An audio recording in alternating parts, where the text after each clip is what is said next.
관객의 취향. 안녕하세요. 관객의 취향의 박사장입니다. 너무 오랜만에 찾아뵙게 되어 정말 너무 죄송합니다. 방송이 늦어진 이유는 세 번째 에피소드에 원래 집의 시간들이라는 영화를 이야기하려고 했는데 상영관 수가 너무 적고 제가 영업시간을 피해서 김쌤과 함께 영화를 보려고 하다 보니 볼 수 있는 시간대가 없는 거예요. 그래서 영화를 보기 전까지 녹음을 미루다 보니 이렇게 늦어졌고 결국 녹음을 할 수 없었습니다. 정말 죄송합니다. 영화 컨텐츠는 현실적으로 김쌤과 제가 영화를 같이 보고 이야기하려면 한 달에 한 편이 정말 최선이다 라는 결론을 내렸고, 그래서 영화 컨텐츠는 한 달에 한 번씩 소개해 드리도록 하겠습니다. 오늘은 책 이야기를 하려고 두 권의 책을 가져왔습니다. 독립출판물 두 권을 가지고 왔는데요. 첫 번째는 빈테르 이 오슬로의 겨울이라는 장현일 작가의 노르웨이 여행 에세이입니다. 이 책은 우선 표지 디자인이 너무 예뻐요. 톤 다운된 핑크색인데 노르웨이어로 제목이 표기되어 있고 본문의 일부가 작은 폰트로 디자인되어 있습니다.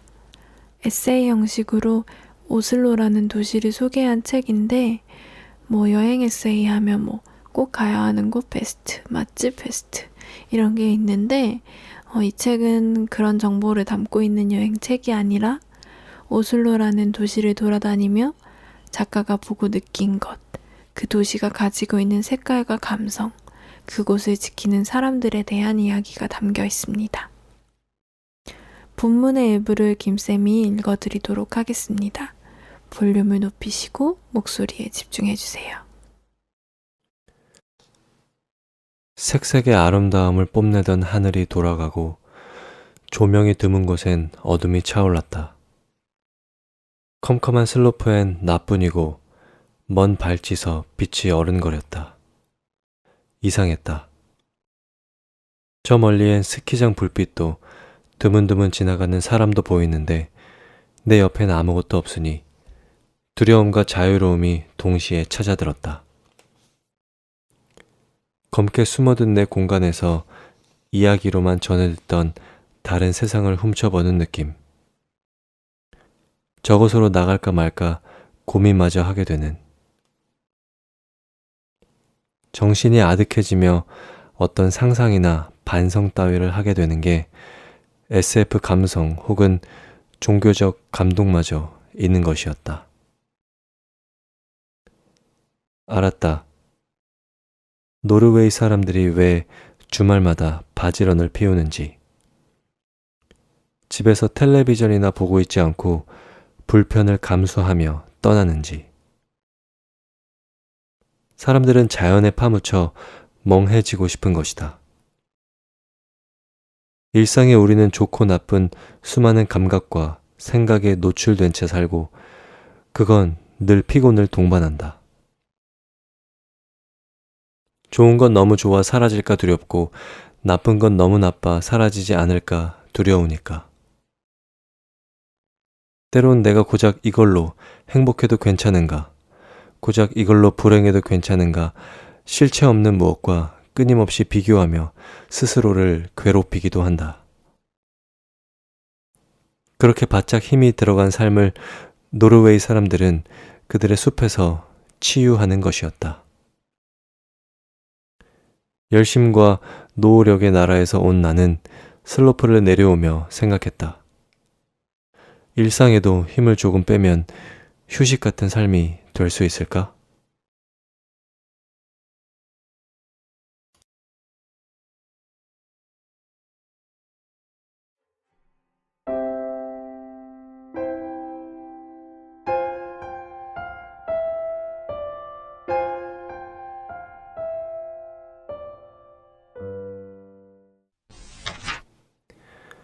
내게 남은 건 눈앞에 우뚝 솟은 수많은 머리들과 1시간이 채 안 되는 시간.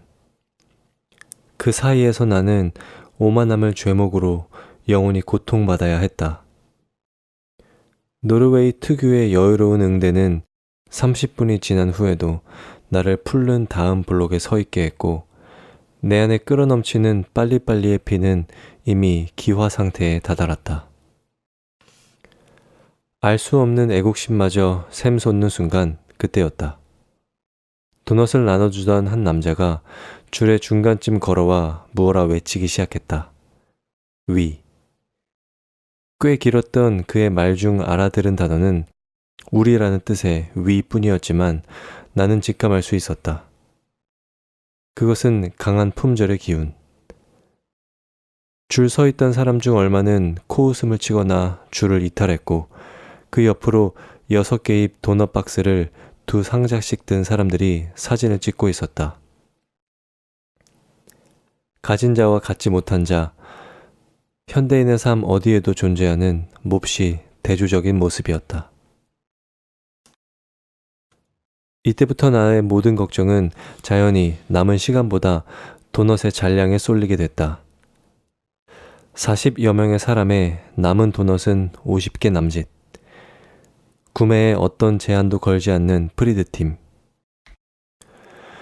여전히 앞선 이들은 6개짜리 도넛을 한 박스 2박스씩 쟁여 떠났고, 나를 비롯한 줄의 중반 이후 사람들은 내 앞에서 도넛이 딱 끝나는 무서운 상상으로 벌벌 떨기 시작했다. 내리쬐는 해에도 등골이 서늘한 순간이었다. 이건 말 그대로 달콤한 고문이라며 한 사람이 점원에게 물었다. 혹시 도넛 몇 개 남았는지 알 수 있을까? 네 줄이니까 32개 남았네. 32개라. 있잖아, 이 줄 보여? 우린 거의 1시간째 이렇게 땡볕에 서 있어. 오로지 너의 도넛을 맛보기 위해서. 기꺼이, 즐겁게. 그럼에도 이제 슬슬 지쳐가는데 무서운 건 이러고도 도넛을 사지 못할 수도 있다는 사실이야. 혹시 판매 수량에 제한을 걸어줄 순 없니? 모두 같은 마음이군. 그래, 어서 그러겠다 해. 그렇게 해줘. 하지만 점원은 반짝거리는 대기자들의 눈과 쫑긋 올라붙은 귀에 대고 이렇게 말했다. 응, 우선 너무 고마워. 매번 상상 이상으로 많은 사랑을 받아 정말 감사해. 하지만 우리가 구매자들의 결정에 간섭할 권리는 없다고 생각해. 그들도 그들의 시간을 아껴 이 자리에 왔고, 줄을 서 구매 기회를 얻은 걸. 다만 양해는 구해볼게. 너무 덥지? 이쪽 그늘로 좀 들어와. 정말 라는 외마디가 튀어나오고 머릿속이 멍해졌다. 그리곤 김수영의 시 한 자락이 떠올랐다. 우리는 왜 늘 만만한 것에 분노하는가? 왜 내가 늦게 온 것을 생각하지 않고 남은 사람들끼리 나눠 가져야 한다고 불평등한 평등을 주장했던 걸까? 그것도 아주 당당히. 다행히 도넛 개수가 줄어들수록 손님들 서로가 서로를 생각해 스스로 구매 정도를 줄였고, 결국 나도 마지막 남은 7개의 도넛 중 베리 맛과 캐러멜 견과 맛 2가지를 살 수 있었다. 그리고는 미친 듯 뛰어 중앙역으로 향했다. 다행히 도넛 2개를 비행기 표와 바꾸는 불상사는 없었지만, 라스트 콜을 받고 전력 질주한 나는 구름 속에 파묻힐 쯤에야 겨우 가쁜 숨을 진정시킬 수 있었다. 낮게 깔리는 오슬로의 녹음과 알록달록한 나무 집들이 희미해질 때쯤 커피 한 잔을 시키고 도넛을 꺼냈다. 그리고 한 입 베어문 순간 헉! 나이가 먹으러 또 올 듯. 도넛과 커피 모양의 행복을 파는 테일러 앤 요르겐. 테일러 앤 요르겐은 도넛 팝업 프리드로 성공적인 운을 뗀 두 커피 전문가 테일러와 요르겐이 세운 커피숍이다. 그들의 가게를 그냥 지나칠 수 있는 사람이 몇이나 될까?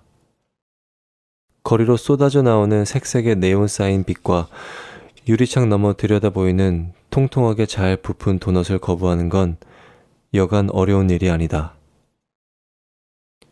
특히 주변 색이 단조로운 겨울의 오슬로에선 더욱. 커피 비즈니스에 오래 몸담은 두 사람 특유의 감각이 돋보이는 곳.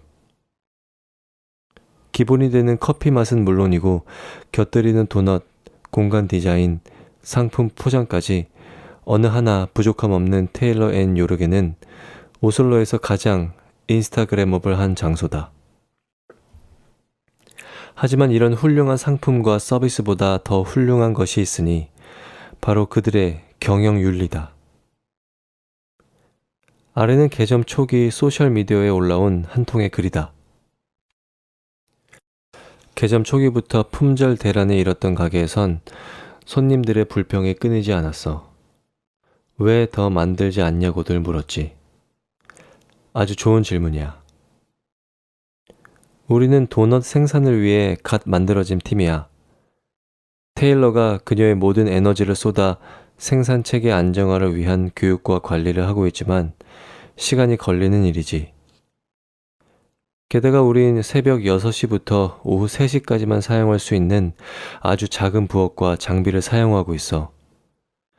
이전 환경보다 훨씬 나아졌지만 대량 생산에 어려움이 있는 게 사실이지. 여전히 부족해. 프리믹스나 반조리 제품 없이 지난 2년간 완벽하게 다듬어진 레시피를 가지고 재료 준비부터 생산까지 도넛 제조의 전 과정을 매일 새로 준비하는 것도 더 많은 양의 도넛을 준비하지 못하는 이유야. 직원들을 고용할 때도 우린 다를 거라 약속했어. 노동의 금전적 대가를 잘 받고 적당한 휴식과 인간적 대우 또한 받게 해줄 거라 했지. 이런 우리와 함께 한다면 소모되는 상품으로 쓰이는 게 아니라 교육받고 성장할 수 있다고 말이야. 성공을 하고 이윤을 내는 건 좋은 일이지. 많은 돈을 투자했기 때문에 돈을 잘 벌어 자금을 회수할 수 있다면 더할 나위 없을 거야. 하지만 우리는 그저 이 사업에서 가장 중요한 사람을 대가로 치르면서까지 그러긴 싫을 뿐이야. 우리는 스스로의 한계를 확인해 보기 위해 가능한 최대치의 도넛을 만들어 봤어. 총 400개의 도넛. 인당 2개의 판매 제한을 걸어도 오후 4시 정도까지밖에 남아있지 않던 양이지. 그리고 깨달았어. 만약 우리 팀이 우리와 함께 일하며 성장하길 바란다면 이건 지속 가능한 방법이 아니라는 걸. 하루 끝에 구성원 모두가 스트레스를 받고 불행했거든. 그래서 우리가 완전히 숙달될 때까지 인력을 좀 더 보충하고 주중에는 제한된 종류의 도넛을, 주말엔 그것보다 좀 더 많은 도넛을 만들어 볼 생각이야. 그러니 조금만 참고 기다려줘. 모든 걸 세심하게 신경 쓰고 사랑하며 하고 있어. 이런 우리에게 팀원들이 더 많이 일하지 않았다고 질책받지 않으면서도 자연적으로 배우고 성장할 기회를 가질 자격이 있다고 생각해. 손님들은 테일러와 요르겐의 대처에 박수를 보내고 인내와 응원으로 답했다.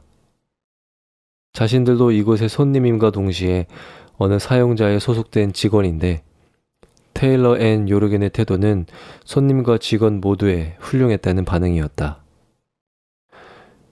이후 새로 꾸린 팀이 안정적으로 사업을 영위해 나가자 테일러와 요르겐은 자신들의 얼굴이 그려져 있던 커피 상자를 전 직원이 함께하는 모습이 그려진 일러스트로 바꾸는 과감함도 보여주었다. 우리 회사 상품 패키지에 내 얼굴이 있다? 우리 회사 광고에 내가 나온다? 그것도 사장을 비롯한 경영진과 함께? 어느 누가 회사를 사랑하고 책임을 다하지 않을 수 있을까? 테일러와 요르겐의 경영 방식을 보며 최고의 HR, 인적 자원 관리란 바로 그런 관념에서 비롯됨을 다시 한번 느낄 수 있었다.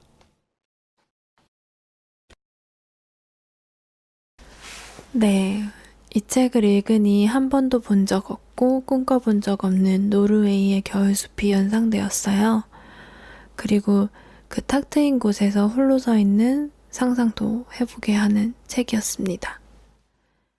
그리고 테일러 앤 요르겐의 도넛 가게 에피소드를 읽어드린 이유는 이 책에 나오는 테일러 앤 요르겐의 경영 방식에 대해 감탄할 수밖에 없었기 때문이었어요. 저도 장사를 하는 사람이다 보니 잘 팔리는 물건이 있으면 예를 들어 그게 책일 경우에 그 책만 깔아두고 싶은 마음이 들 때도 있어요. 안 팔리는 다른 책들을 빼고 그 책만 깔아서 수익을 낼 수만 있다면 하는 마음이 생기기도 하니까요. 또 한 명이라도 더 받고 싶어서 무리해서라도 24시간 문을 열고 싶은 마음이 들 때도 있고요. 근데 테일러 앤 요르겐이 도넛을 상품으로 보지 않고 직원들을 어떤 수단으로 보는 것이 아니라 교육하고 성장하는 사람으로 대하는 것처럼 저 자신은 나는 어떠한 비전과 목표를 가지고 이곳을 운영하고 있는가에 대해서 이 책을 읽으면서 질문이 많이 들었던 것 같아요. 책의 어떤 부분이 공감이 된다라는 것은 내 안에 그 언어가 존재하고 있었을 때라는 말이 있는데요. 내 머리 혹은 마음속에 있던 언어들이 정리되지 않고 내 안에서만 존재하고 있다가 작가가 써놓은 언어를 만났을 때 내 마음과 같구나 하면서 공감이 생기는 것 같아요. 테일러 앤 요르겐의 에피소드도 이런 맥락에서 저에게 공감과 도전이 많이 되었던 것 같고 그런 경영 원칙을 가진 가게가 성공하고 있는 나라라니 노르웨이라는 곳이 더 매력적이게 느껴졌던 것 같아요. 노르웨이가 궁금하신 분들, 이런 사람들을 관찰하고 글을 써내려가는 작가의 시선이 궁금하신 분들에게 좋은 책이 될 것 같습니다.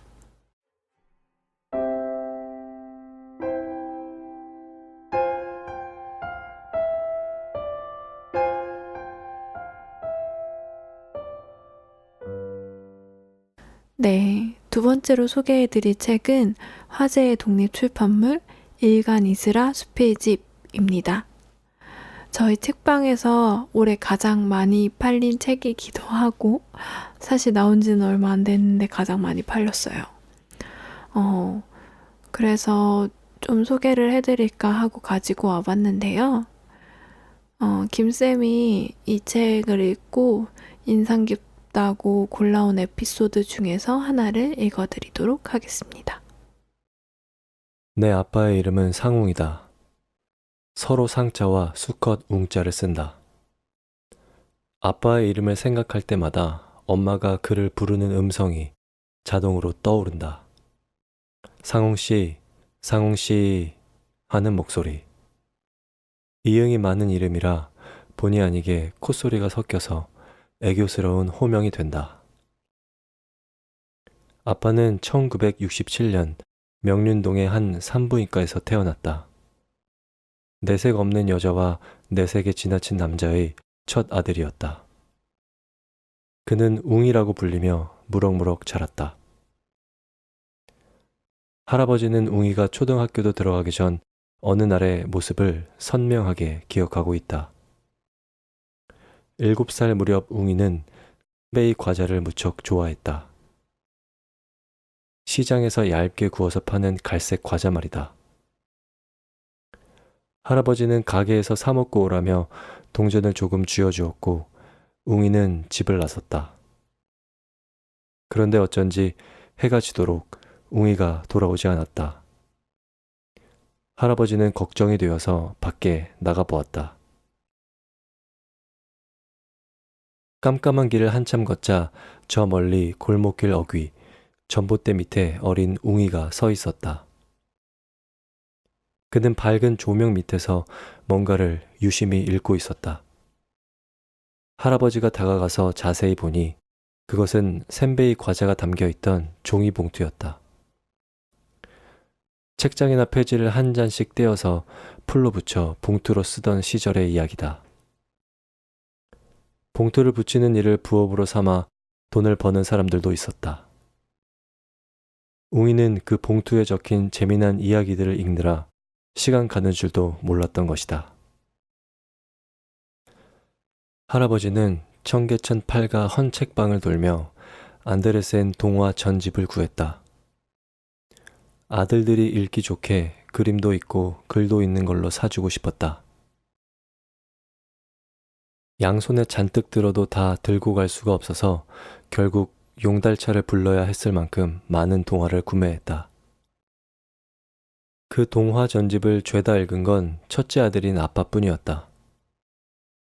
둘째 아들이랑 셋째 아들은 읽지 않았다. 둘째는 원체 책 같은 건 안 읽는 남자애였고, 셋째는 초등학교에서 반공 어린이상을 받았지만 책에 심취하지는 않았다. 삼형제는 닮은 점이 거의 없었지만 스케이트를 잘 타는 점만은 비슷했다. 겨울마다 할아버지는 새 아들을 데리고 상계동 스케이트장에 갔다. 넓은 논에 물을 대서 얼린 곳이었다. 삼형제는 그곳에서 가장 멋지게 스케이트를 타는 청소년들이었다. 언제부턴가 스케이트장 주인은 삼형제에게 입장료를 안 받기 시작했다. 잘 탄 사람이 자주 오는 게 스케이트장 영업에 도움이 된다고 생각했기 때문이다. 아빠는 보성고등학교에 진학했다. 동아리를 선택하는 시간에 아빠는 신문반을 골랐다. 그것은 할아버지의 기분을 못마땅하게 만들었다. 책을 많이 읽는 것까지는 좋았지만 진로를 긁어 관련된 것으로 정하기를 바라지는 않았기 때문이다. 게다가 신문반에 들어간 이후 아들의 성적이 떨어졌기에 더욱 마음에 들지 않았다. 신문반엔 후배를 때리는 선배들이 많았다. 신문반이 아니더라도 그런 선배는 어디에나 많았을지 모른다. 아빠는 선배들에게 자주 빠따를 맞으며 교지에 실릴 기사를 썼다. 동문에 관한 소식, 학교 화장실 보수 소식, 영어 선생님 등려 소식에 관한 글들이었다. 가끔은 교육 정책에 대한 사설을 쓰기도 했다. 아빠는 왜 신문반에 들어갔을까? 잘 모르겠다. 그런데 나도 중고등학교 내내 어쩐지 교지 편집부에 있었다. 학부 때 전공도 신문 방송학이었다. 4년 동안 대학을 다니고 졸업했는데 아직 신문도 방송도 뭔지 잘 모르겠다. 기사 작성과 편집 강의를 들을 때 스트레이트 기사를 써서 과제로 제출했는데 내 기사를 읽은 교수님이 말했다. 기사를 쓰랬더니 왜 소설을 써와? 그때 내가 소설가가 되고 싶다는 걸 알게 되었다. 이후 장래 희망을 말해야 하는 순간마다 나는 소설가가 되고 싶다고 말했다. 내가 사랑하는 소설가들의 얼굴과 문장들을 떠올리며 힘주어 말했다. 입으로만 떠벌리면 민망하니까 여러 출판사에서 진행하는 소설 창작 수업을 찾아들으며 습작을 하기도 했다. 몇 편의 이상한 소설을 쓰면서 차츰 내가 소설을 쓸 줄도 모른다는 것을 알게 되었다. 픽션에 유독 무능한 건지도 몰랐다. 별 수 없다는 느낌으로 지금은 이렇게 수필을 쓰고 있다. 미래에는 꼭 소설도 쓸 줄 아는 사람이 되고 싶다. 1980년대 아빠는 소설을 아주 많이 읽는 청년이었다. 그리고 2010년대인 지금 그는 오늘의 유머를 읽는 중년이다. 그 청년에서 이 중년이 되기까지 아빠가 거쳐온 직업은 15개쯤 된다. 자동차 부속가게 직원, 흑룡상회, 양면 테이프 가공, 대운 실업, 장애인 수영 강사, 정립회관, 일반 수영 강사, 유아 수영 강사, 강원도 영월 동강 래프팅 가이드, 아마추어 아이스하키 선수, 각종 막노동, 벽난로 영업, 상담, 시공, 상가 전문 부동산 직원, 지역 광고 잡지 제작 영업, 국내 산업 잠수사, 해외 파견 산업 잠수사, 대리운전기사, 행사용품 렌탈 사업.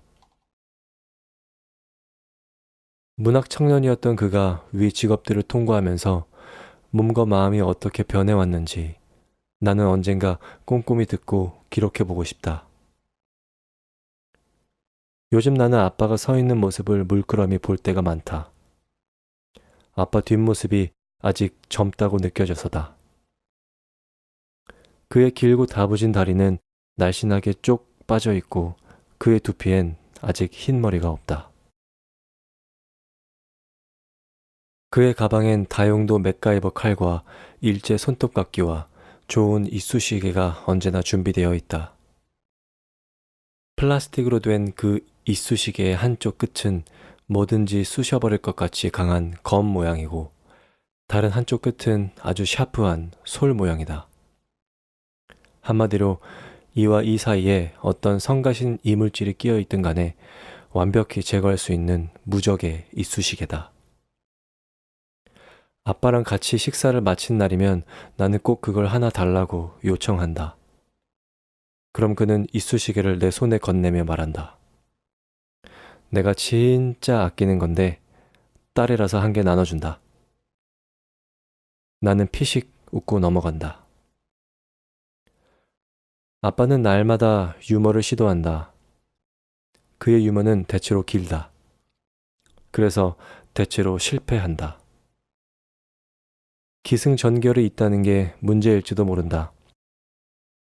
빵 터질 마지막을 단단히 준비해 놓은 채로 이야기를 시작하기 때문이다. 아빠가 유머를 시작할 때 청자인 나는 늘 불안을 느낀다. 이야기의 초반과 중반을 지나는 동안 나는 예감한다. 안 웃길 것 같은데. 내 심드렁한 표정에도 불구하고 아빠는 꿋꿋하게 유머의 끝을 향해 이야기를 이어간다. 예측 가능한 결말을 향해 예측 가능한 속도로 간다. 다 듣고 나면 역시 안 웃기다. 나는 예의상 아주 조금 웃는다. 안 웃는 것만 못한 웃음이다. 내가 그렇게 대충 웃어도 아빠는 괜찮아 보인다. 나는 내심 그가 오늘의 유머를 끊었으면 하고 바란다. 비록 안 웃기기는 해도 그를 사랑할 이유는 아주 많다. 나랑 맞담배로 피우니까. 사시사철 내 노브라를 지지하니까. 무엇보다도 매일 부지런한 삶을 맞이하는 사람이니까. 그는 휴일에도 일찌감치 일어나 담배를 피우며 똥을 싸고 샤워를 한다. 그리고는 검고 숨 많은 머리를 깔끔히 넘긴 뒤 1시간 넘게 베이스 기타 연습을 한다. 아마추어 직장인 밴드에서 베이스를 맡고 있기 때문이다. 아빠가 둥둥거리는 와중에도 엄마는 곤히 늦잠을 잔다. 아빠에게 예술적 재능이 있는지는 모르겠지만 그는 뭔가를 날마다 꾸준히 할 줄 아는 사람이다. 예술적 재능은 오히려 엄마에게 있다. 하지만 그녀가 날마다 뭔가를 꾸준히 연습하는 일은 드물다. 해가 중천에 뜰 때쯤 연습을 마친 아빠는 복권 사러 가야지 하며 자리에서 일어난다. 그가 매주 5,000원씩 로또를 산 지는 10년이 넘었다.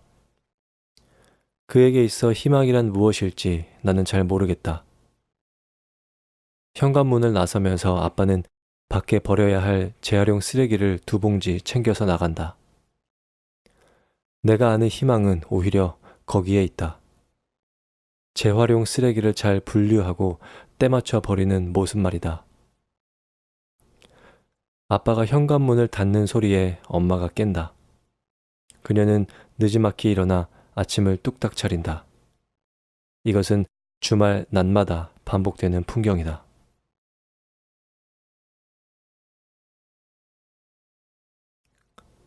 오늘 아침 엄마는 아빠에게 장래 희망을 물었다. 아빠가 되물었다. 그걸 고민하기엔 좀 늦은 것 같지 않아? 엄마는 장래 희망은 어느 나이에나 유효한 질문이라며 생각해보라고 했다. 아빠는 생각해보더니 건물 관리인이 되고 싶다고 말했다. 정확히는 딸이 사는 건물의 관리인을 하고 싶댔다. 아빠에겐 딸은 있지만 건물은 없다. 그는 50대 초반이고 노동해야 할 날은 아직도 많이 남아있다. 웅이의 건투를 빌며 나는 그저 내 월세를 열심히 벌고 있다. 2018년 3월 6일 화요일. 네, 잘 들으셨나요? 에피소드 하나만 들어도 당장 사고 싶어지는 매력적인 책이라고 생각이 드는데요. 일간이스라 숲의 집은 학자금을 갖기 위해 매일매일 구독자에게 글을 써서 메일로 보내는 셀프 연재를 한 원고를 책으로 묶어낸 책입니다. 작가를 둘러싸고 있는 많은 것들이 이 글의 소재가 되었는데 그 중에서도 부모님 이야기는 꽤나 인상적이에요. 읽다 보면 이런 부모님이라면 이런 딸이 나올 만하다라는 생각이 들기도 하거든요. 부모와 자식 간의 그 관계가 정서적으로나 경제적으로나 쉽게 분리되지 않는 한국 사회에서 이런 독립된 개체로서 존재하는 가족의 이야기는 신선하기도 부럽기도 자극이 되기도 하는 것 같아요. 엄마와의 유대관계를 보다 자세하게 그려낸 나는 울 때마다 엄마 얼굴이 된다 라는 책도 있으니 함께 읽으시면 더 좋을 것 같습니다. 오늘 소개해드린 두 책을 읽고 함께 공감하고 더 전하고 싶은 말이 있으신 분들은 사연으로 보내주세요. 사연을 보내는 방법 소개해드릴게요. 관객의 취향에서는 청취자분들의 후기와 사연을 받고 있습니다. 방송에 소개되신 분들께는 작은 선물을 보내드리니 많은 관심과 참여 부탁드립니다. 사연을 보내주실 메일 주소는 rourtestefilm@gmail.com yourtastefilm@gmail.com입니다. 오늘은 여기까지입니다. 오늘도 들어주셔서 감사합니다. 관객의 취향이었습니다.